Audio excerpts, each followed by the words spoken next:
Hello, আসসালামু আলাইকুম। Welcome to my channel. বন্ধুরা, আমার চ্যানেলে যদি নতুন হয়ে থাকো অবশ্যই চ্যানেলটি সাবস্ক্রাইব করো, কারণ আমি প্রতিটা ভিডিওর মাঝে ইম্পর্টেন্ট কিছু টিপস দিয়ে থাকি যা তোমাদের অনেক কাজে দেবে। আর সারাটা ভিডিও জুড়ে থেকেও ভিডিও একটু দেখে সুইপ করে দিও না, তাদের কিন্তু তোমাদেরই ক্ষতি। তোমরা অনেক কিছু থেকে বঞ্চিত হবে। ভিডিওর ভিতরে অনেক গুরুত্বপূর্ণ কথা বলা হয় যেটা তোমরা স্কিপ করলে বা টেনে দেখলে জানতে পারবে না বা বুঝতে পারবে না।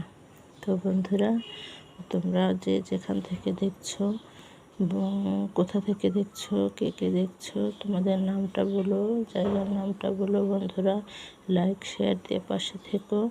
লাইক দিলে হবে কি, তোমাদের চ্যানেলে আমার নতুন যে ভিডিওই ছাড়ি না কেন তোমাদের চ্যানেলে প্রথমেই চলে যাবে, আর তুমি শিখে নিতে পারবে অনেক অজানা কিছু।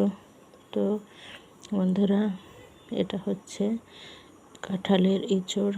তো কাঁঠালের ইঁচড়টা কীভাবে কাটতে হয় তোমরা সকলেই জানো।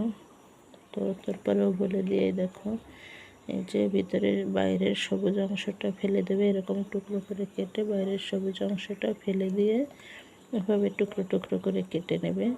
আর রান্না করবে ঠিক মাংসের মতো, মাংসের যেসব মশলা আমরা ব্যবহার করি না, ঠিক সেভাবে রান্না করবে। আর প্রসেসিং, হ্যাঁ বন্ধুরা, আমি সেটাই বলছি তোমাদের। সারা বছর তো আমরা এটা পাবো না, আর কিছুদিন পরেই তো কাঁঠালটা পেকে যাবে, তাই না?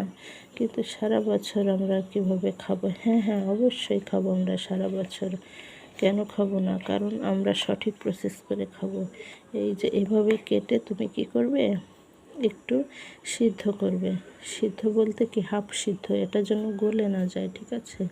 হাফ সিদ্ধ করে তারপরে ঢেলে দেবে একটা জালিতে, পানিটা পুরো ফেলে দেবে এবং শুকিয়ে ফেলবে ফ্যানের নিচে।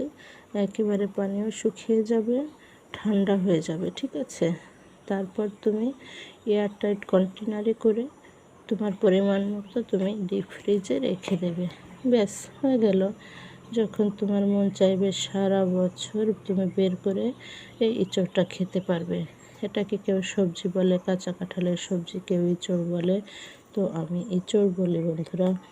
তো আমার এইভাবে সংরক্ষণ পদ্ধতি কেমন লাগলো অবশ্যই লাইক করে জানাবে, কমেন্ট করে জানাবে, আর লাইক দিয়ে পাশে থাকবে। কারণ আমি এরকম প্রতিটি ভিডিওতে আমি ইম্পর্টেন্স টিপ দিয়ে থাকি যেটা তোমাদের অনেক কাজে দেবে। বন্ধুরা, আজকের ইম্পর্টেন্ট টিপস হলো, যাই সারা বছর সংরক্ষণ করে অবশ্যই কিন্তু ঠান্ডা করে রাখবে, গরম তো রাখবে না কিন্তু, ঠিক আছে? তো তোমরা ভালো থেকো, এভাবে সংরক্ষণ করে সারা বছর তোমরা এই কাঁচা কাঁঠালের ইঁচড়টা খেতে পারো। তো তোমাদের সুস্বাস্থ্য কামনা করছি। আল্লাহ হাফেজ।